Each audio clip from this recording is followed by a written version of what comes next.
Baik,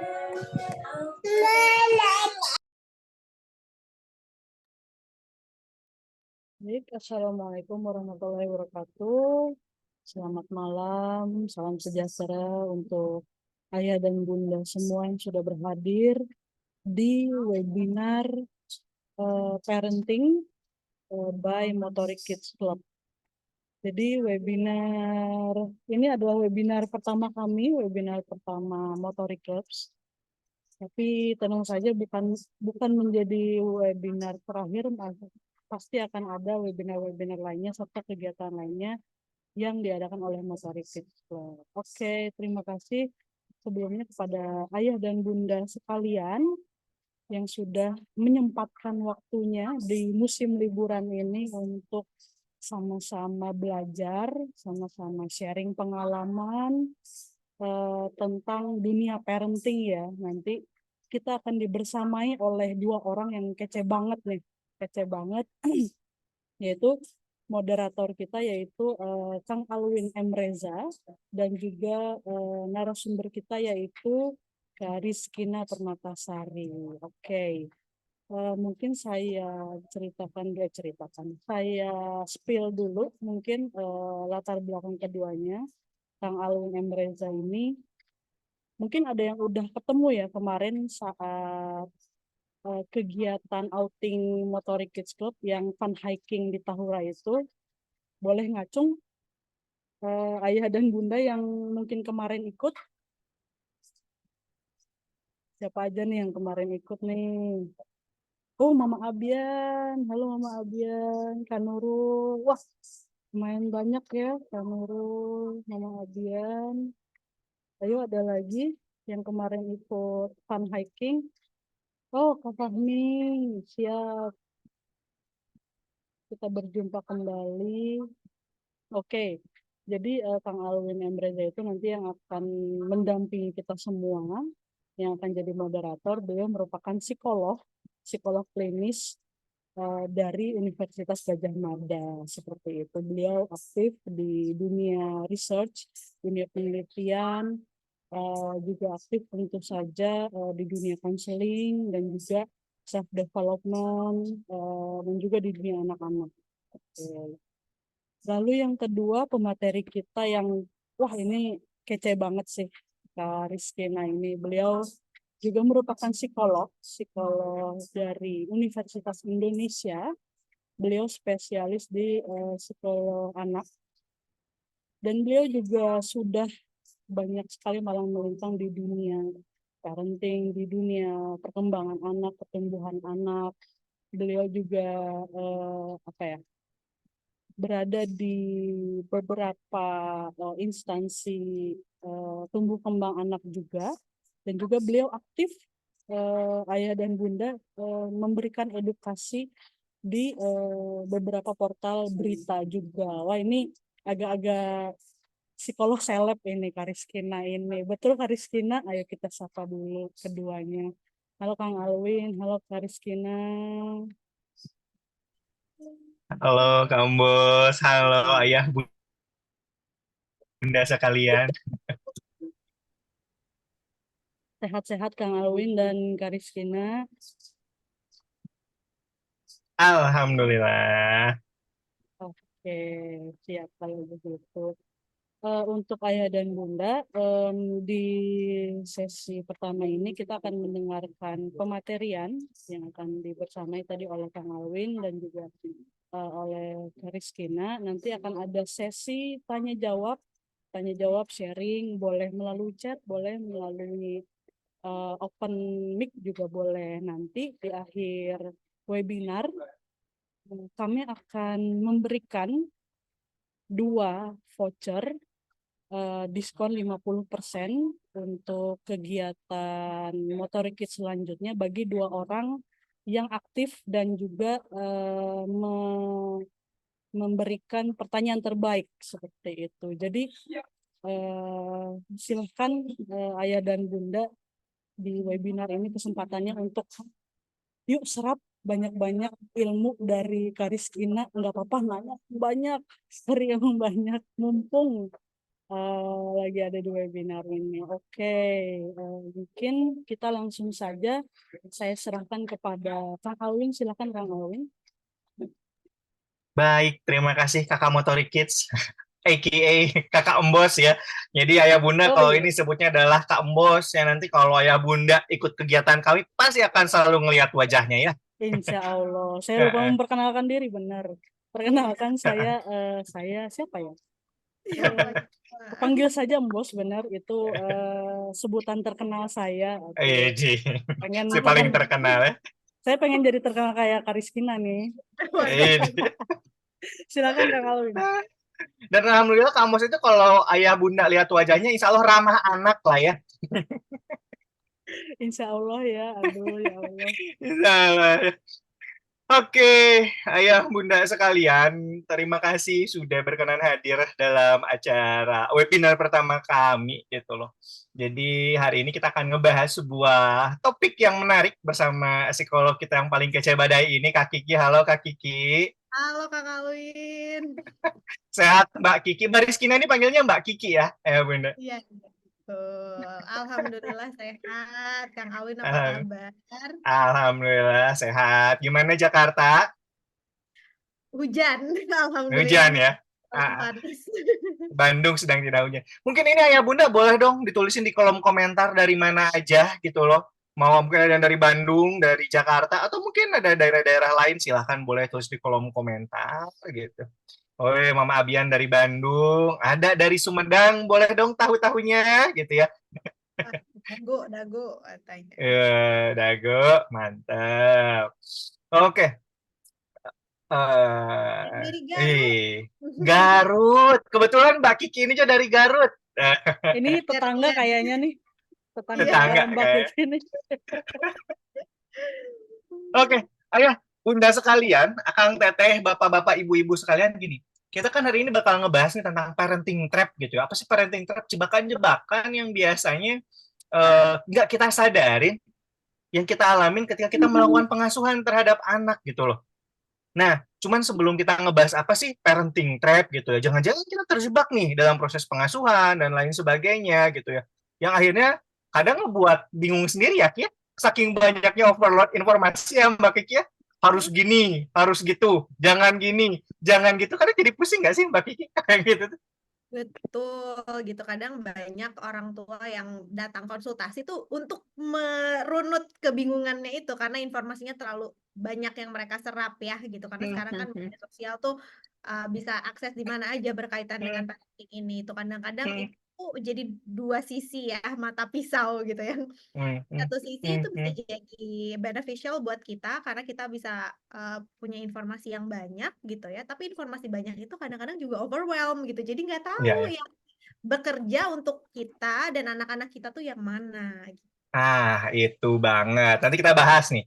Nih udah ada dari Kopo dan Arjasari, mantap. Cuman gini, Ayah Bunda, Akang, Teteh, Bapak, Ibu, boleh dong ditulis nih sebelum kita ngomongin parenting trap atau jebakan dalam pengasuhan. Apa sih yang kira-kira paling dibingungin, paling dikhawatirin, paling dicemasin ketika ngasuh si kecil? Boleh dong. Apa nih yang paling dibingungin, yang dikhawatirin, yang dicemasin, atau nggak ada bingungnya, atau nggak ada cemasnya? Boleh nih mungkin kebingungan tantrum, Kak Kiki, gadget, anak tantrum, apalagi ini gadget, gadget dan tantrum tuh ya. Jadi dua hal yang kayaknya juga banyak Mbak Kiki temuin kali ya dalam proses selama ini bertemu dengan anak-anak yang Mbak Kiki. Betul, betul. Oke, nggak lama-lama lagi silahkan. Oh ini nih belum Ya, bisa loncat. Oke, 12 menit. Oke. Nanti kita bahas dan silakan tanya sebanyak-banyaknya sama Mbak Kiki. Mumpung ada psikolog terkece dan terkenal ini, gitu. In kelebihan energi Mbak Kiki kayak kambos banget ya kelebihan energi. Sibling rivalry, sering. Sibling rivalry sering juga ya. Oke, sip. Nanti silakan Ayah Bunda tanya boleh sebanyak-banyaknya sama Mbak Kiki. Tapi sebelum itu, yuk kita simak dulu pembahasan dari Mbak Kiki tentang apa sih itu yang disebut dengan parenting trap. Jangan untuk supaya kita tuh bisa paham dan tahulah gimana caranya untuk menghindar dari jebakan-jebakan pengasuhan ya, Mbak Kiki ya. Lebih ke situ ya. Sip. Kalau begitu, saya izin share screen Oke, ya. boleh silahkan. Nah, apakah sudah bisa dilihat? Sudah, Mbak Kiki. Oke, jadi Assalamualaikum, selamat malam untuk Ibu Bapak yang hadir hari ini, buat kakak-kakak yang hadir hari ini. Jadi malam hari ini, meskipun sudah jam berapa nih, jam 19.40, mudah-mudahan tidak menyurutkan semangatnya untuk kita sama-sama berdiskusi dan mendapatkan informasi baru berkaitan dengan parenting. Kali ini spesial banget, judulnya berkaitan dengan parenting trap, jadi bagaimana strategi menghindari jebakan dalam pengasuhan anak. Nah, tadi juga sudah dikenalkan, nama saya Rizkina, tapi biasa dipanggil Kiki. Kalau di dalam ruang konseling tuh biasanya ada yang panggil Miss Kiki, ada yang panggil Mbak Kiki, Tante Kiki biasanya ya kalau anak-anak. Gitu silahkan senyamannya gitu, karena orang-orang tuh suka bingung kadang-kadang ya kalau datang ke psikolog tuh manggilnya apa ya, kalau ke dokter kan iya dok gitu ya, kalau ke psikolog iya apa gitu, suka bingung kadang-kadang. Jadi silahkan senyamannya ya. Tapi nggak apa-apa ya dipanggil tante ya, pas sama anak-anak ya. Nggak apa-apa. Sama saya boleh, Kenapa? sama saya boleh panggil tante. Waduh, jangan dong. Nah, jadi parenting trap sendiri yang tadi sudah seperti yang dijelaskan oleh Kang Alwin gitu. Jadi memang kadang-kadang di dalam prakteknya gitu ya, kita itu memang menyerap banyak informasi.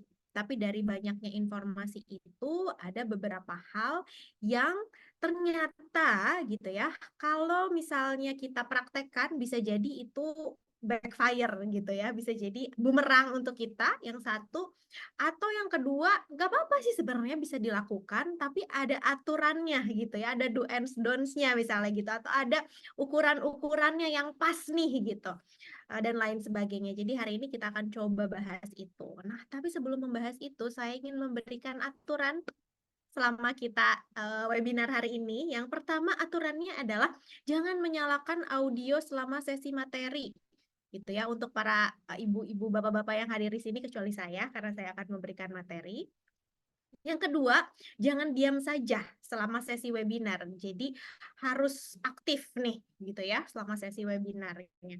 Yang ketiga, jangan sambil makan, apalagi makannya nasi Padang ya, karena nanti terlalu fokus di nasi Padangnya. Yang keempat, jangan lupa mencatat poin penting. Yang kelima, jangan terdistraksi dengan hal lain atau fokus. Nah, ketika Ibu Bapak di sini mendengar aturan yang 5 ini, kira-kira apa yang pertama kali terfikir di otaknya gitu ya? Yang terlintas apa nih? Mungkin dari Kang Alwin dulu. Apa nih, Kang? Aduh, kok aku dilarang-larang sih? Aku kan anaknya ingin penuh dengan kebebasan. Oh Aku gitu, nggak suka aturan. nggak suka dilarang, nggak suka aturan. Mungkin dari Kak Embos, kira-kira apa nih? Yang Tante Kiki banyak aturan nih, gak suka. nggak suka ya? Aku Gitu anaknya kira-kira ya. rebel. Anaknya rebel, baik. Dari ibu bapak mungkin banyak Tapi aturannya. tapi Suaranya ada yang ini Kak Kiki, ada yang langsung nyari pulpen, ambil kertas sama pulpen ada itu. ada, ya Luar alhamdulillah biasa. gitu ya. Ini baik Jadi loh ada yang nurut. Berarti tertarik cuman untuk melakukan sesuatu. aku sama bos doang ya yang rebel berarti. Bagus aja sih katanya gitu ya. Jadi sebenarnya ada dua sisi, selalu setiap hal itu ada dua sisi, termasuk ini. Ada orang-orang yang ternyata tidak suka diberikan aturan, kok banyak banget ya aturannya, kok jadi mengikat, kok jadi nggak seru, awal-awal belum apa-apa, belum kenalan gitu ya, belum apa-apa udah dikasih aturan gitu. Ada orang-orang yang resisten dengan hal itu, tapi ada juga yang, wah aku justru jadi diberikan rel nih gitu, aku jadi tahu harus seperti apa. Oh, ada yang langsung bawa pulpen untuk mencatat hal-hal pentingnya.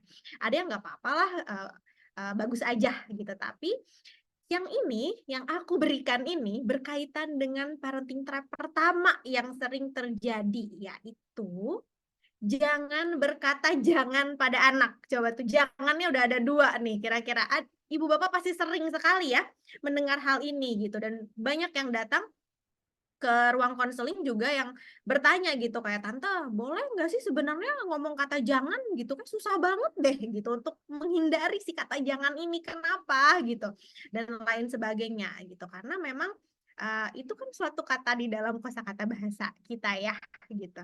Ada orang yang jadinya oh nggak boleh bilang jangan tapi digantinya no gitu sebenarnya sama aja gitu dan lain sebagainya gitu. Jadi harus seperti apa sih? Tapi sebelum kita tahu harus seperti apa, kita lihat dulu sebenarnya kata jangan itu berdampak apa pada anak. Karena kata jangan ini kan cenderung negatif ya konotasinya.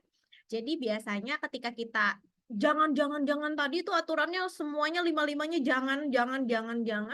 Biasanya anak itu jadi pemalu dan ragu-ragu dalam melakukan hal baru. Kenapa? Karena ini jangan, itu jangan, semuanya jangan gitu. Terus ketika dia ingin melakukan sesuatu atau dia mau, nah biasanya gitu ya, bingung. Karena tadi yang dikatakan jangan. Yang berikutnya berkaitan juga dengan perkembangan anak. Apalagi toddler nih, ada negativistik gitu ya, testing the limits, itu berkaitan juga dengan tantrumnya yang tadi jadi kekhawatiran ibu bapak gitu di chat, di mana toddler ini mereka kan sistemnya, cara berpikirnya itu adalah kita coba aja kesabaran mama papa gitu. Jadi mereka secara kognitif sedang berkembang di mana mereka belajar tentang sebab akibat. Jadi mereka pengen tahu responnya apa dari mama papa kalau aku melakukan hal A, mereka ingin tahu kalau aku melakukan hal A akan terjadi apa. Gitu. Jadi kalau kita bilang jangan dek gitu, jangan ini nggak boleh, nanti begini, mereka jadi penasaran, pengen tahu gimana sih gitu.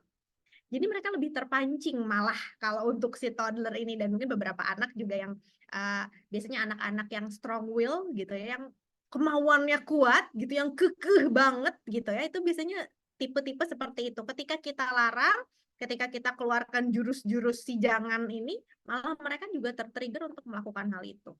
Jadi itu juga harus hati-hati gitu ya, memicu rasa penasaran. Nah, berikutnya jangan menyalakan audio selama sesi materi. Itu kan kita resapi dulu nih, satu aturan. Jangan menyalakan audio selama sesi materi. Dibandingkan dengan kita buat aturannya, jadi mematikan audio selama sesi materi itu kan lebih netral ya katanya, kalimatnya gitu. Jadi tadi orang-orang yang mungkin resisten seperti Kang Alwin dan Kak Embos ini yang resisten dengan aturan gitu. Jadi oh ya udah gitu. Mematikan audio selama sesi materi itu kan bentuknya bukan aturan ya, bukan yang harus banget gitu, jangan banget gitu dan lain sebagainya. Terus misalnya tadi jangan diam saja selama sesi webinar. Memang kenapa?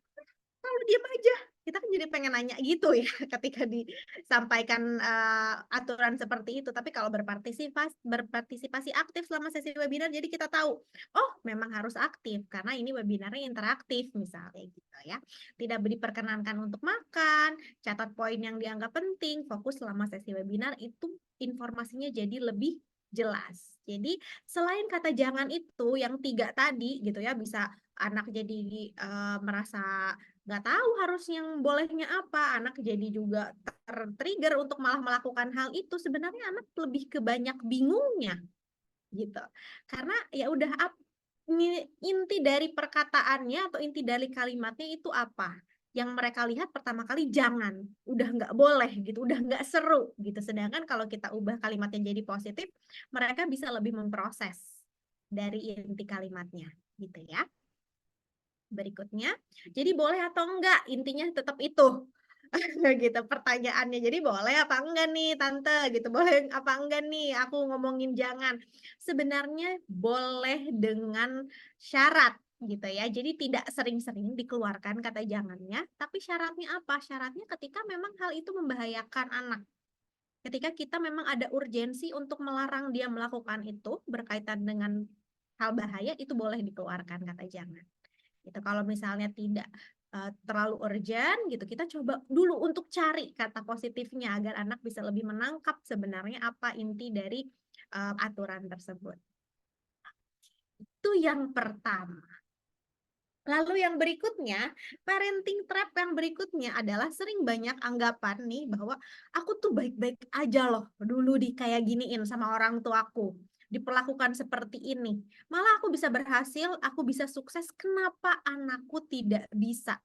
Ini sering kali datang dari orang tua, perkataan seperti ini.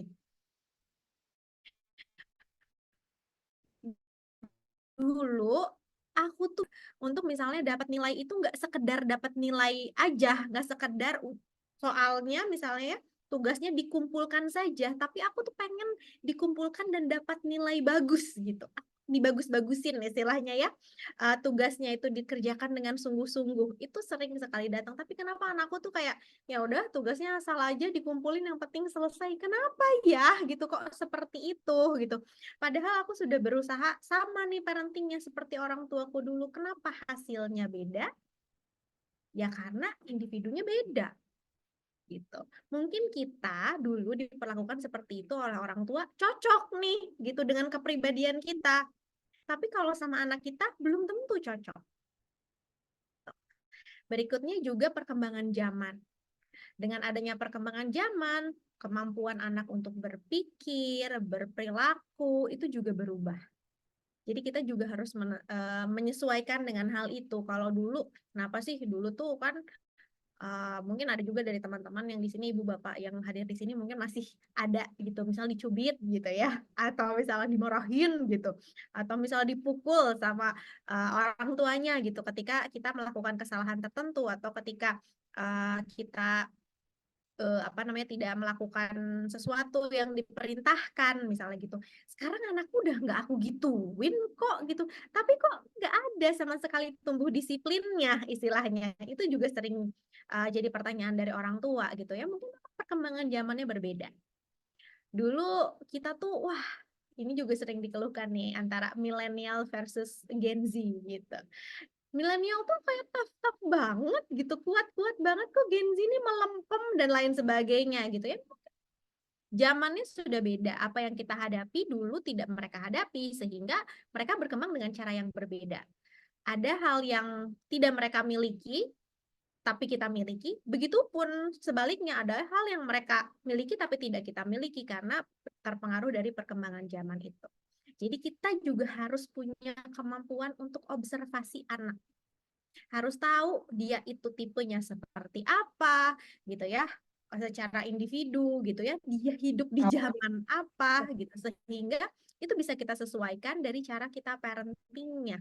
Kita tidak berharap anak itu akan sama keluarnya gitu ya, outputnya gitu sama seperti kita dulu diperlakukan oleh orang tua kita.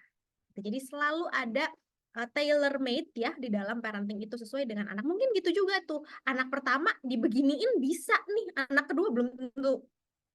Gitu. Jadi adil itu balik lagi ya kalau berkaitan sama tadi ada sibling rivalry gitu ya. Itu kan persaingan antar anak gitu, bisa jadi adil itu juga tidak harus sama rata tapi sesuai proporsinya, sesuai kebutuhannya ya, tailor made gitu. Ketika kita kenal anaknya, kita bisa memberikan sesuatu yang memang mereka butuhkan itu dan mereka harapkan.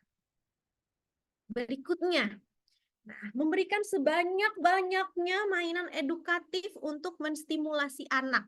Kadang-kadang membeli mainan edukatif itu juga jadi kayak seperti bayar utang ke anak gitu ya. Karena misalnya aku tidak begitu banyak waktunya sama anak gitu, jadi ya udahlah beliin mainan gitu. Itu mekanisme diri kita untuk rasa bersalah ya. Biasanya itu juga terjadi seperti itu. Nah, sebenarnya perlu nggak sih anak itu mainannya banyak banget? Jadi sebenarnya mau mainan sekeren apapun, sebanyak apapun anak punya mainan, tapi kalau orang tuanya tidak terlibat, stimulasi itu juga jadi tidak optimal. Karena sebaik-baiknya mainan, sebaik-baiknya stimulasi itu yang diberikan oleh orang tuanya. Jadi mainan itu tools. Yang menggunakannya siapa? Orang tuanya, anaknya. Kalau penggunanya tidak berpartisipasi, ya tools itu akan sia-sia. gitu. Jadi mainan edukatif sekeren apapun, sebanyak apapun, kalau orang tuanya tidak ikut serta gitu ya, tidak hadir, tidak memanfaatkan itu, ya stimulasinya tidak akan optimal gitu. Jadi dan bahkan kalau dari penelitian ya, mainan banyak itu justru rentan membuat anak jadi overstimulated satu gitu. Terus juga anak jadi rentang atensinya pendek-pendek. Aku mau main mainan ini sebentar, pindah ke mainan ini, pindah ke mainan ini, pindah ke mainan ini. Atensinya tidak terbangun dengan baik gitu. Biasanya memang disarankan kalau mainannya memang banyak sekali, kita rotasi mainannya. Jadi misalnya, oh kita cuma punya mainan 5 jenis gitu ya di dalam 1 minggu ini. Kamu main yang ada di sini saja, nanti minggu depan kita rotasi mainan yang lainnya lagi. Kenapa seperti itu? Karena kalau mainannya banyak, anak tuh kan kayak pengen nyoba ini, pengen nyoba ini, pengen nyoba ini, pengen nyoba ini. Itu yang pertama. Jadi mereka nggak fokus. Tapi kalau mainannya cuma beberapa gitu ya, mereka jadi coba untuk menggali kreativitasnya lebih muncul. Oh, cuman ada mainan itu, tapi disarankan tetap ada yang open ended ya, yang structure misalnya Lego gitu. Apa namanya? Ya udah gitu. Tapi tetap disediakan yang open ended. Jadi mereka kreativitasnya muncul, mengasah kemampuan kognitif lebih dalam gitu, karena kreativitas itu kan sesuatu yang dipaksakan ya gitu. Jadi kita ketika kita melatih kemampuan kreativitas kita itu, memang kita mencoba untuk memaksakan atau memasangkan sesuatu yang sebelumnya kita kayaknya ini nggak cocok deh gitu, itu kayaknya nggak bisa deh, tapi dengan kreativitas itu bisa jadi dipadu padankan dengan baik gitu. Itu melatih kreativitas dan kecerdasan justru ketika anak itu sumber dayanya justru bukan terbatas ya, tapi tidak terlalu cukuplah, proporsional lah misalnya. Lalu berikutnya, nah ini juga tadi juga ada jadi ya kekhawatiran ibu bapak yang hadir ya, lagi gadget sama seperti mainan itu adalah tools. Tujuannya kan ada gadget itu untuk mempermudah kehidupan manusia ya. Tapi kadang-kadang gadget ini jadi salah kaprah. Gadget bukan jadi tools, tapi gadget justru yang babysitter anak kita. Gadget justru yang mengasuh anak kita gitu. Banyak kejadian di mana, aduh aku tuh lagi riweuh banget gitu. Aku harus masak, aku harus ini, anak aku susah antumnya gitu. Ya udah, salah satu yang bisa bikin mereka antum adalah si gadget ini. Ya udah aku suruh nonton aja gitu biasanya. Ya kita juga tidak bisa munafik ya sebenarnya. Apalagi kalau memang tidak ada orang lain yang bisa dititipkan anak ini, kita handling anak itu sendiri dengan sumber daya yang ada. Memang kita butuh bantuan yang lain. Boleh banget kalau misalnya nggak ada lagi resource yang bisa kita gunakan, yang bisa kita andalkan, lalu anaknya udah nonton sebentar ya, mama mau ke toilet dulu misalnya gitu, atau mau masak dulu sebentar, boleh banget gitu.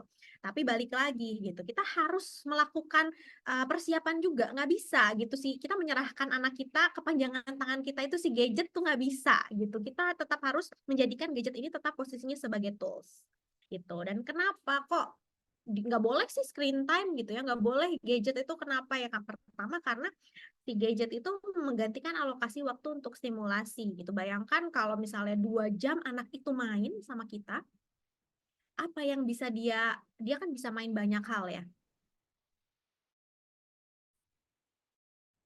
bisa terlatih kemampuan kognitifnya, mungkin kita jelasin berinya karena ada bonding dan kedekatan dengan manusia gitu ya, dengan kita sebagai orang tuanya. Terus berikutnya mungkin mengembangkan kemampuan motorik, yuk kita ajak jalan-jalan, main sepeda kemana dan lain sebagainya gitu. Kalau screen time 2 jam anak duduk di depan laptop, tab atau TV, duduk gitu aja, statis. Motorik itu yang pertama yang akan jadi masalah utama. Yang berikutnya adalah bahasa. Biasanya kalau nonton, yang ditonton ngajak ngobrol anaknya nggak ya? Kalau dulu kita punya Dora ya. Si Dora kan suka ngajak ngobrol kita ya. Di mana, Bud? Gitu. Ayo katakan swiper jangan mencuri. Tapi tayangan-tayangan sekarang tuh nggak ada yang kayak gitu. Kebanyakan juga anak nontonnya Cocomelon gitu. Yang notabene mungkin bahasanya bukan bahasa ibu anak gitu. Kalau anaknya memang pakai bahasa Inggris mungkin cocok ya. Pakai Cocomelon dan lain sebagainya. Tapi kalau misalnya anaknya bahasa ibunya adalah bahasa Indonesia, sedangkan paparannya bahasa Inggris, yang satu belum firm gitu ya, belum nancep istilahnya bahasa ibunya, dia sudah dipaparkan dengan bahasa-bahasa yang lain gitu. Jadi switching dari satu bahasa ke bahasa lainnya akan butuh waktu gitu. Terus berikutnya adalah screen time dijadikan jalan pintas saat menghadapi anak, yaitu lebih ke orang tua ya, ketika kita nggak sanggup gitu ya udah kasih aja screen time gitu. Yang berikutnya juga screen time mempengaruhi kerja otak. Jadi sebenarnya polanya yang kita khawatirkan dari penggunaan atau nonton screen time itu ya, ketika dia screen time, apalagi videonya video-video pendek, anak kan belajar bahwa segala sesuatu itu akan berakhir dengan singkat. Sedangkan di dalam kehidupan sehari-hari nggak ada yang instan. Makan aja harus dikunyah, nggak bisa langsung kenyang gitu. Terus juga kalau mereka nggak suka, mereka bisa swipe. Di kehidupan nyata kalau kita nggak suka, nggak bisa kita swipe, harus dijalani gitu lah.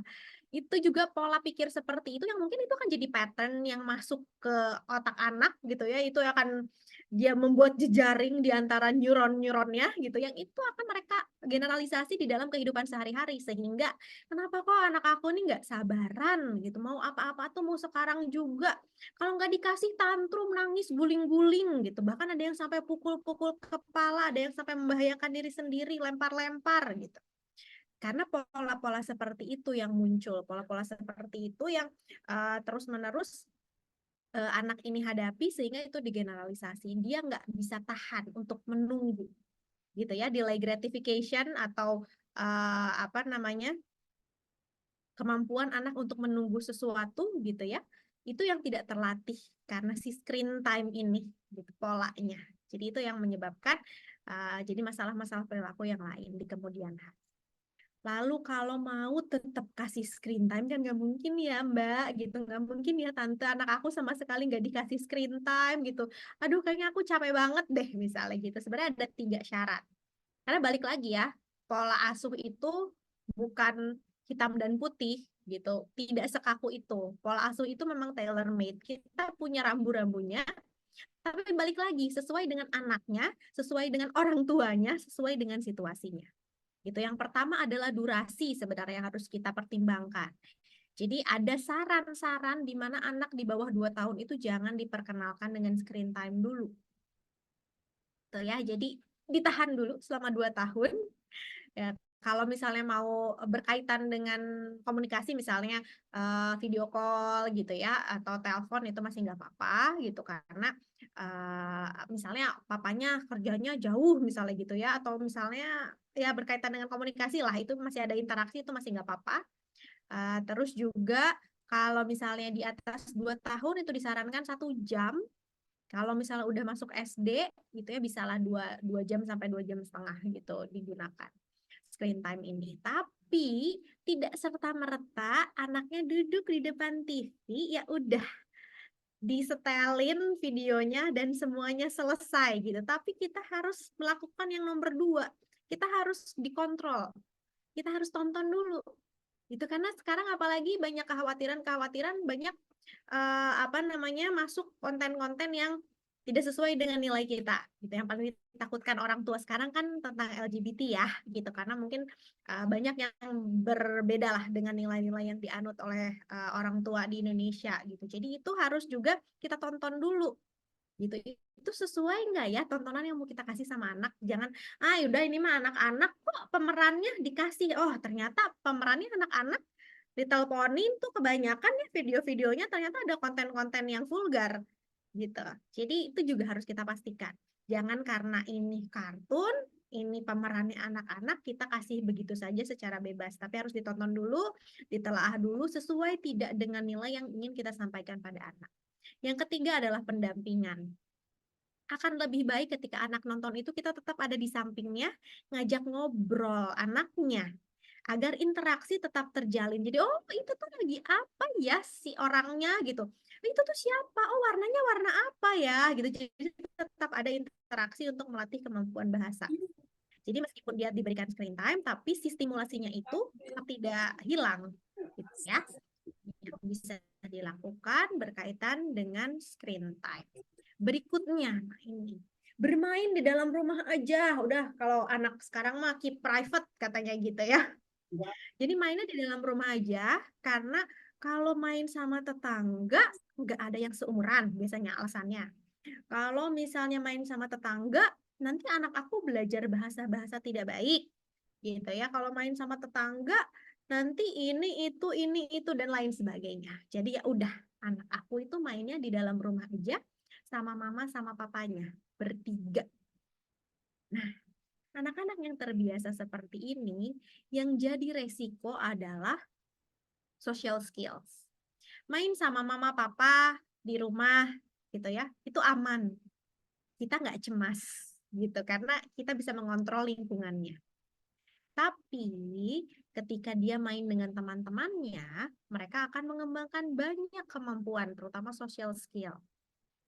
Ketika anak berinteraksi, oh enggak kok tante, misalnya gitu ya, meskipun di rumah, tapi banyak kok orangnya gitu. Ada tantenya, ada neneknya, ada kakeknya, ada omnya, ada sepupunya, gitu kan banyak juga tuh orangnya gitu. Tapi ketika anak berinteraksi dengan orang dewasa, gitu ya, dia terbiasa untuk dipahami, dia terbiasa untuk ditoleransi. Jadi ketika itu terjadi, maka dia itu biasa jadi prioritas istilahnya gitu ya. Tapi ketika dia berhadapan dengan anak-anak seusianya, kebutuhannya sama, level kognitifnya sama, needs cara untuk mengekspresikan emosi dan lain-lainnya tuh sama tuh, mereka setara. Jadi kalau misalnya ada keinginan tuh bisa terjadi konflik. Itu tuh konflik yang baik istilahnya gitu ya. Bisa berebut lah gitu. Bisa tentu saja ada yang positif juga ya, bisa main bersama, happy dan lain sebagainya. Jadi dari konflik itu justru anak belajar bahwa oh ternyata kalau di luar nggak bisa nih, aku dapat apa yang aku pengen gitu, harus ngantri, harus giliran dan lain sebagainya, itu melatih social skills. Nah, masa pandemi ini kebanyakan anak-anak, tidak hanya anak-anak yang lahirnya pada masa pandemi ya, tapi misalnya ketika dia TK terjeda pandemi gitu ya, atau ketika dia SD awal terjeda pandemi, itu biasanya masih ada akses masalahnya, terutama masalah social skill. Banyak anak kelas umur 11 tahun atau umur 12 tahun yang preteen itu tuh mengalami masalah social skill, di mana mereka nggak tahu gimana caranya berteman gitu, nggak tahu kalau misalnya berkonflik itu harus gimana nyelesainnya, kalau mempertahankan pertemanan tuh gimana sih gitu. Mereka banyak kesulitan di situ karena ketika masa-masa keemasan mereka untuk menjalin pertemanan, mereka harus di rumah, mereka harus isolasi istilahnya gitu. Jadi pengalamannya terbatas sekali. Sedangkan ketika sekarang mereka udah preteen, di mana preteen itu tuntutannya adalah sosialisasi gitu ya, tuntutannya adalah diterima oleh peer gitu, oleh orang-orang sekitarnya, mereka belum punya kemampuannya gitu. Jadi biasanya itu juga timbul masalah di situ. Gitu. Jadi social skills ini karena namanya skills, itu keterampilan, bukan sesuatu yang hadir begitu saja, kita miliki begitu saja, memang perlu di-build, perlu latihan. Jadi paparan terhadap orang baru, paparan terhadap lingkungan baru, itu harus tetap diberikan. Meskipun kita khawatir nih gitu ya, di lingkungan sekitar nanti anak kita menyerap hal-hal yang tidak baik, perkuat di rumah. Jadi udah di luar mereka interaksi, di rumah kita cek mereka dapat apa, anak kita dapat apa aja ya gitu. Hal-hal baru dari luar kita netralisir, kita bahas gitu ya, kita netralisir. Atau kalau cebos banget aku nggak bisa ngelepas anak aku di lingkungan aku gitu ya, ya udah kita pilih lingkungan yang kita percaya. Apakah kamu coba untuk play date dengan anak-anak teman kita tahu kan kalau anak-anak teman kita mungkin ya lebih terkontrol gitu. atau misalnya mau ke playground, atau ada kelas-kelas klub-klub anak-anak gitu ya, klub-klub hobi dan lain sebagainya, itu juga salah satu dalam rangka kita memperluas, mengasah social skills anak-anak kita. Gitu. Berikutnya adalah, males banget kalau anak udah main kotor-kotoran ya, apalagi kalau udah hening gitu ya, nggak ada suaranya, pasti nih ada sesuatu nih kayak yang dibikin gitu. Kekacauan apa yang dia bikin biasanya gitu ya. Pusing beresinnya gitu, pusing bersihinnya gitu ketika anak itu main kotor-kotoran, main yang ya berani kotor itu baik ya kalau kata salah satu brand ya sebenarnya gitu. Kenapa anak itu harus terpapar dengan hal-hal seperti itu? Kalau kita lihat di sini di piramida belajar, jadi piramida belajar ini adalah bagaimana cara anak itu mencapai kemampuan untuk akademis dia ya, untuk belajarnya gitu. Dimulai dari bawah nih, ada nervous system atau sistem saraf pusat. Jadi ketika lahir kan memang sudah lengkap ya, sudah diberikan otak dengan berbagai macam jaringannya gitu. Nah, begitupun ketika 2 tahun pertama tugas orang tua adalah mengaktifasi. Jadi kalau misalnya kita udah dapat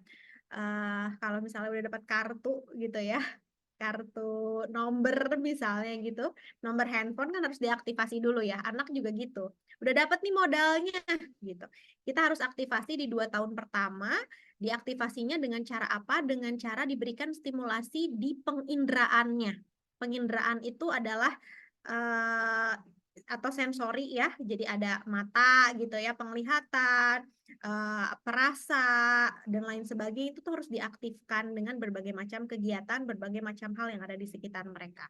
Kalau si penginderaan ini yang warna kuning ini sudah aktif, biasanya akan jadi perkembangan sensori motornya juga jadi bagus gitu ya, jadi optimal. Posturnya jadi optimal, dia bisa duduk dengan tegak gitu. Kesadaran dua sisi tubuh bisa kanan kiri, bisa stabil, bisa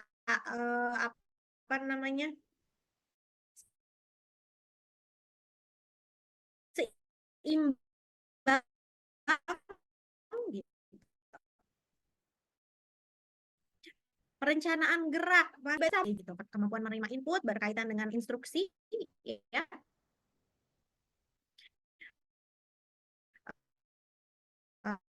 naturitas refleks dan mengenali bagian tubuh misalnya gitu. Sedangkan luka gitu misalnya sampai berdarah gitu, ini juga berkaitan. Terus setelah sensori motor, ini perseptual motor ya, koordinasi mata tangan, mungkin dia udah mulai bisa pegang pensil gitu ya, coret-coret, pegang pensilnya dengan tripod grip, terus juga mulai bisa makan menyendokkan dengan baik dari piring ke mulutnya gitu. Kontrol otot mata, adaptasi postur, atensi ya, persepsi visual dan auditori, sudah bisa mendengarkan sesuatu dengan ya. Terus juga yang terakhir ini ketika sudah perseptual motornya optimal juga nanti akan mendukung kemampuan kognitifnya di sini, kemandirian, perilaku, dan aktivitas akademik.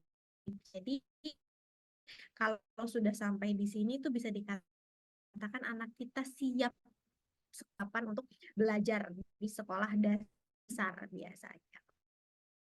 Kalau ininya belum oke, kita cek ke bawahnya. Yang bawahnya yang mana yang belum oke. Kalau ininya belum oke, cek lagi ke bawahnya yang mana yang belum oke. Jadi ini tuh seperti bawah ke atas gitu. Jadi memang harus dipenuhi juga dari bawah. Nah, berikutnya, jadi apa yang bisa dicapai gitu ya, apa yang bisa kita lakukan untuk memenuhi stimulasi-stimulasi dari penginderaan itu, yaitu salah satunya dengan bermain sensori, messy play atau sensory play. Jadi seluruh indera kita itu bisa terstimulasi dengan kita melakukan kegiatan-kegiatan tersebut. Nah, kalau dulu kita tahu kalau indera kita itu ada berapa? Ada 5 ya. Jadi kalau yang punya indera keenam tuh udah keren banget gitu karena dia punya indera tambahan 1 dibanding yang lain. Tapi ternyata secara ilmu pengetahuan indera kita itu ada 8 Ibu Bapak gitu. Jadi kalau yang gitu. Nah, apa sajakah itu? Yang pertama adalah olfaktori. Olfaktori itu penghidu ya, jadi dia membaui bau-bau tertentu. Taktil, taktil itu perabaan. Nah, taktil ini erat kaitannya dengan kemampuan sosialisasi. Karena taktil itu kan kita belajar sesuatu yang novelty atau sesuatu yang baru. Misal, oh ini tuh lembut ya, oh ini tuh kasar gitu ya. Kita meraba sesuatu. Nah, kalau misalnya anak itu jijian, nggak biasa, nggak suka gitu. Kalau misalnya barefoot atau nyeker di rumput aku nggak suka gitu. Aku ini nggak suka gitu. Ini nggak suka kayak megang slime jijik misalnya gitu. Jadi dia kan tidak terbiasa dengan sesuatu yang baru. Itu akan digeneralisasi ketika dia ketemu orang baru di lingkungan baru, biasanya adaptasinya juga agak lama.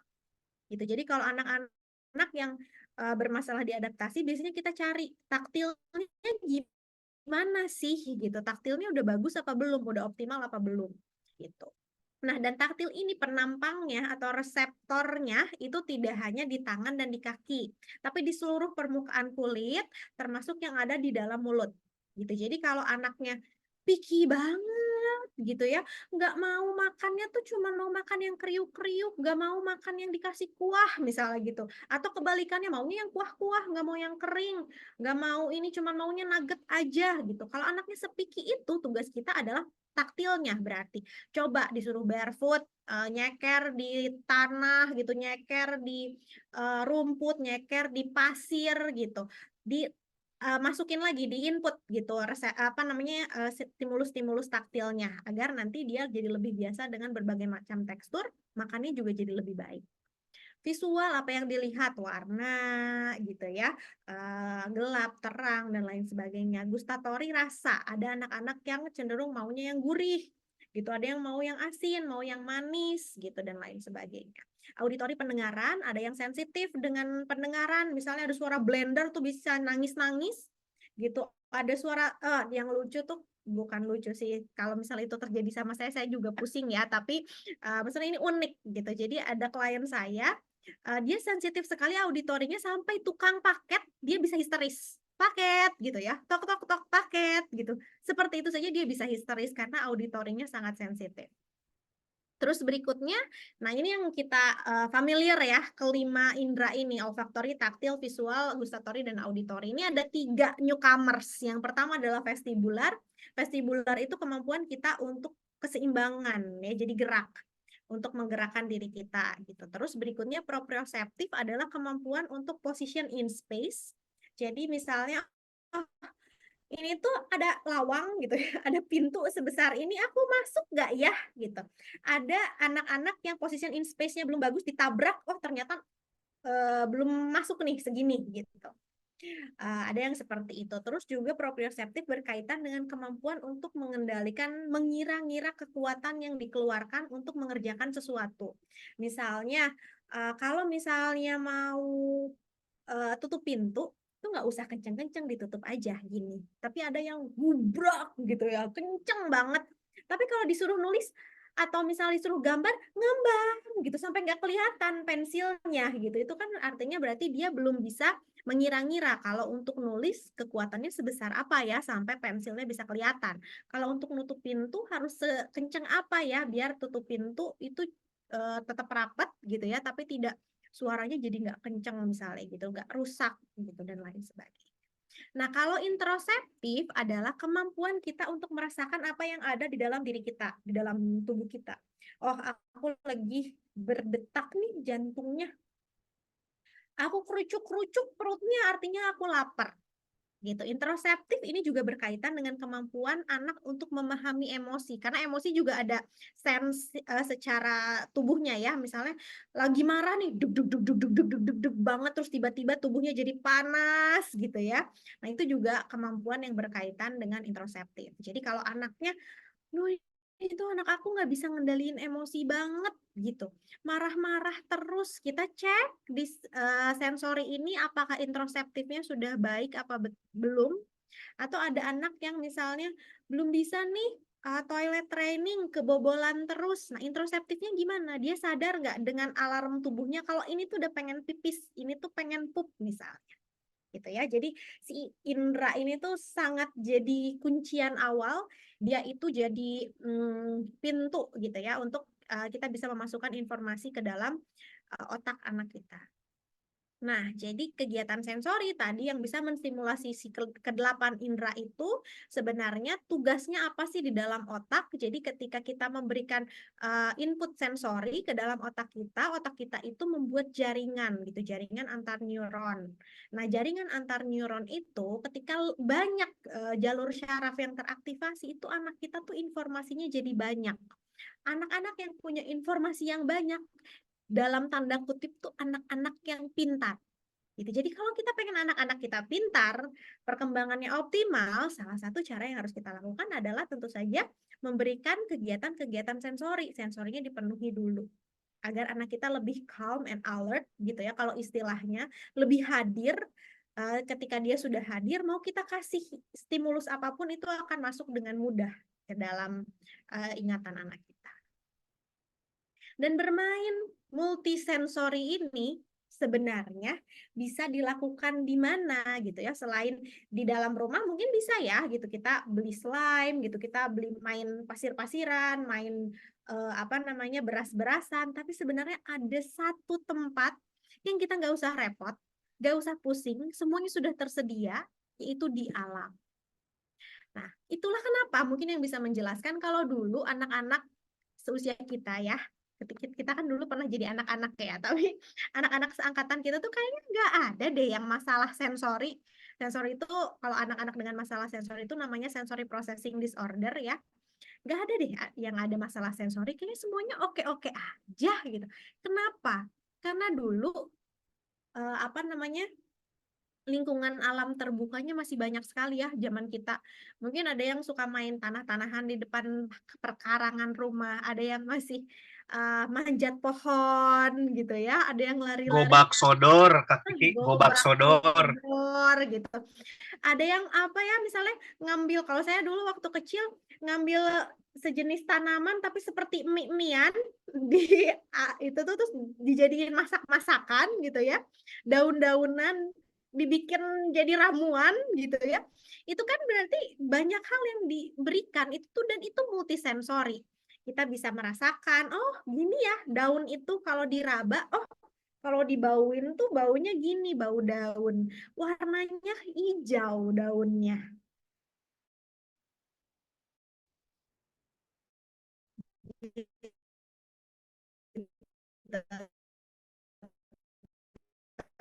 Terus begitupun hal lain, ketika kita gerus itu kan proprioseptifnya tuh yang lagi mau main gobak sodor gitu kan, itu juga ada posibular dengan anak-anak sekarang gitu. Kalaupun mau main yang motorik gitu ya, main yang aktif-aktif, diajaknya mungkin ke mall ya, ke playground yang ada di mall gitu. Ketika playground yang ada di mall ya dia tetap terstimulasi betul gitu, tapi jadinya terstimulasinya segmented ya, mungkin terstimulasi secara motorik saja, tapi taktilnya kan pakai kaos kaki biasanya kalau di playground di mall.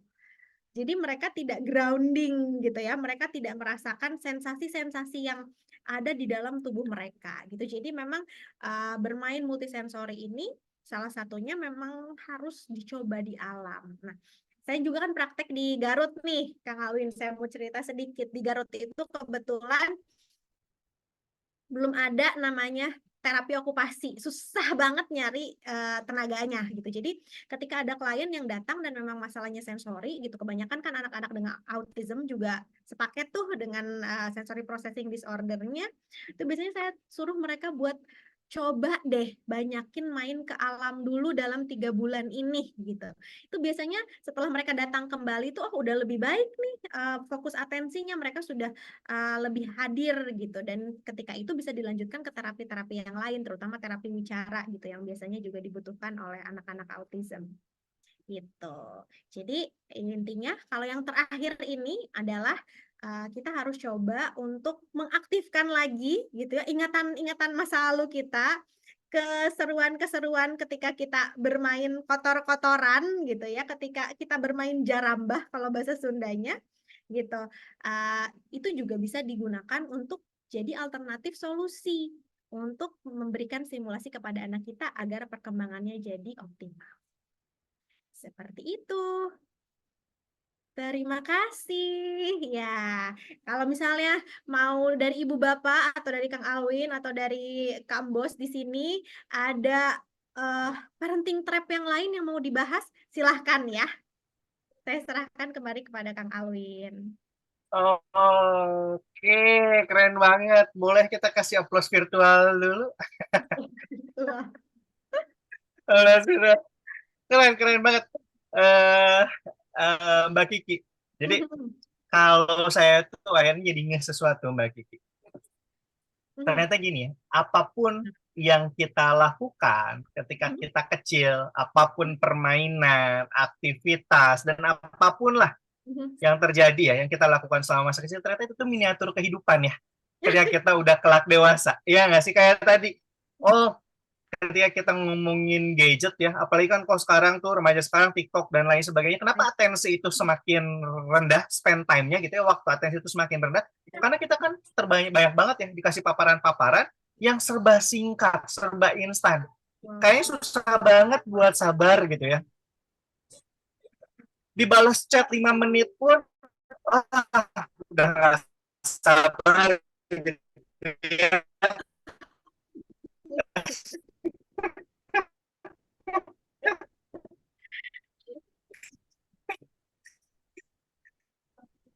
Terus kayak ini juga kayak tadi nih salah satu contohnya tentang jangan-jangan mungkin karena gini ya adalah antonim ya kebalikan gitu. Tapi kan kalau anak-anak jangan lari-lari ya dia nggak tahu harus ngapain, bisa jadi dia nggak lari-lari sih tapi dia panjat tebing gitu ya, panjat pohon tiba-tiba kayang gitu kan. Betul. Bisa kayak gitu. Jadi cara berpikir yang abstrak kayak gini lagi malah manjat gitu kan. Mungkin salah kita gitu ketika kita tidak memberikan instruksi yang jelas gitu. Dan itu kadang kebawa disebut miniatur kehidupan itu ketika jangan cara berpikir kita juga kayak toddler Mbak Kiki. Contohnya gini. Ketika saya jadi ngomongin miniatur kehidupan tapi karena ini relevan banget gitu perkembangan si anak. Ketika anak gitu ya marah-marah tujuannya adalah ngetes. Kan biasa kita juga sama pasangan marah-marah tujuannya ngetes. Padahal kangen ya. Padahal kangen tapi dites. Masa aku nggak dibalas sih? Kita pengen lihat kalau aku marah-marah gini gimana respon si Ayang misalkan kayak gitu ya. Iya, betul. Kayak toddler juga berarti ya mikirnya. Ada sisi toddlernya. Iya, ada sisi toddler. Tapi ya nggak apa-apa, wajar-wajar banget ya Mbak Kiki ya. Tapi ya, aku dari sini kebayang bahwa ternyata apapun yang dilakukan oleh anak-anak saat ini itu tuh jadi miniatur kehidupan tentang bagaimana respon dia ketika nanti dia dewasa gitu ya Mbak Kiki ya. Latihan dulu ya. Latihan dulu. Dan memang hal yang paling basic dari anak-anak buat diajarkan adalah bagaimana justru tadi menjaga keseimbangan atau mengoptimalkan kondisi sensori motorik dia ya, supaya nanti ketika semakin dewasa secara kognitif pun semakin optimal, secara pemikiran gitu ya. Betul, gitu ya Mbak Kiki ya. Oke. Ini juga sih sebenarnya itu tuh bisa dicapai kan sama anak-anak itu dengan bermain ya. Kalau menurut buat orang dewasa, main itu kan release stress.